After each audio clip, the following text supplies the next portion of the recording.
नमस्कार। इस्लामिक देशों ने फ्रेंच प्रोडक्ट्स बॉयकॉट करना शुरू कर दिया और यहाँ तक कि स्वयं ट्विटर पे भी ये ट्रेंड करने लगा। ये छोटी सी ये चीज़ जो है कि बॉयकॉट फ्रेंच प्रोडक्ट्स। और अगर हम देखें तो सच एज़ बांग्लादेश और अरब जैसे देशों में विरोध होने लगा। फ्रांस को लेकर के लोग रोड पे आ गए विरोध करने के लिए। और कुवैत और कतर जैसे देश, वहाँ पे शॉपिंग मॉल्स में जो है बाकायदे फ्रेंच प्रोडक्ट को बायकॉट करने लगे। पाकिस्तान जैसे देश जो कि खुद भिखारियों की ज़िंदगी जीते हैं, वो भी इस्लामोफोबिया पे थ्रेड लिखने लगे। बाकायदे इमरान खान ने थ्रेड लिखा और यहाँ तक कि जो फेसबुक है उसको फोबिक कंटेंट हटाने के लिए लेटर तक लिख दिया। टर्की जैसे देश जो कि हाजिया सोफिया को खुद ही अपने देश में उन्होंने हाजिया सोफिया जैसी चर्च को लूट करके उसको बदल दिया, जो है उसको एक मस्जिद में कन्वर्ट कर दिया। तब तो उनको कोई ज्ञान नहीं आया और इस समय ये सब ज्ञान पेलने में लगे हुए हैं। इनको ये बात तब नहीं याद आई जब इन्होंने एक बार भी नहीं विरोध किया कि जब सैमुअल पेटी, जो कि फ्रांस का एक टीचर जिसने कि चार्ली हेब्दो की फ़ोटो दिखाई थी और यहाँ तक कि रिक्वेस्ट भी किया था उन इस्लामिक स्टूडेंट से कि आप लोग चले जाइए यहाँ से, रिक्वेस्ट करके बाकायदे उसने कहा क्योंकि फ्रीडम ऑफ स्पीच की वो पढ़ाई कर उनको पढ़ा रहा था। और उसको जो है कि इस्लामिक टेररिस्ट आके उनका गला रेत के हलाल करके चले जाते हैं। तब तो ये इस्लामिक देश चुप रहते हैं। इन मोस्ट केस वो कुछ भी नहीं बोलते हैं, या तो और जो मौलवीज़ होते हैं या कुछ जो होते हैं वो सपोर्ट ही करते हैं उनको कि नहीं सही किया सही किया। और ये जो देश हैं ये फ्रांस को माफ़ कीजिएगा, फ्रांस जैसे देश जो कि अपने आप में सेकुलर देश है, उसको बाइकॉट करने की बात कर रहे हैं।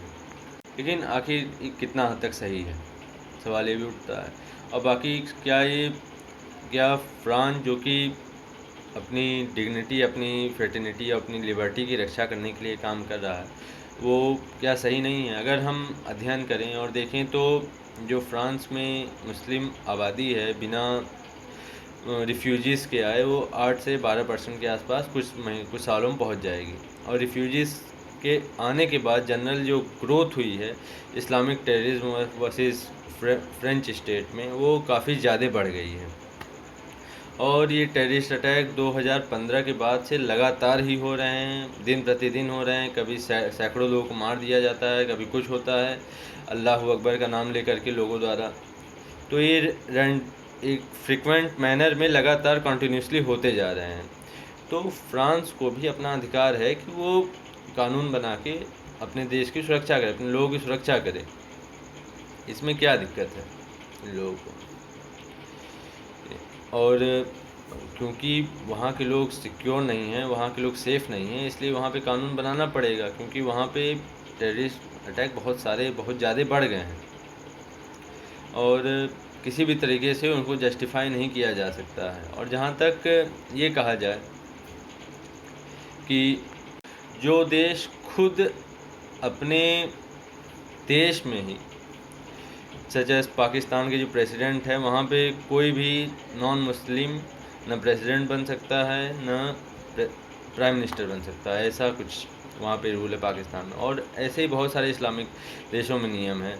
और अगर देखें वहाँ टर्की में जो है जो जनगणना, उसके हिसाब से 99.8% लोग जो है वो मुस्लिम हैं। और किस तरीके से जनगणना करते हैं वो भी जानते हैं कि जो लोग कह देते हैं कि हम किसी धर्म को नहीं मानते हैं या किसी भी संप्रदाय को नहीं मानते, उनको भी वो ले लेता है। या जो माइनॉरिटीज़ हैं किसी भी तरीके से अपने आप को अलग करते हैं, उनको भी अपने अंदर ही समेट लेता है। वहाँ पे वो बस मानता है कि 2% लोग जो है वहाँ क्रिश्चियन हैं। तो इस प्रकार से जो इन देशों में नॉन मुस्लिम के साथ जो गलत कार्य हो रहे हैं बहुत ज़्यादा हैं, बहुत सारे हैं।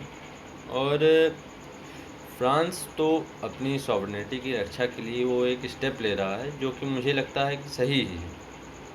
हाँ, ये मेरे पर्सनल विचार हैं कि किसी देवी देवता या किसी भी जो रिलीजियस फिगर्स हैं उनका अपमान नहीं होना चाहिए, लेकिन फिर भी उनकी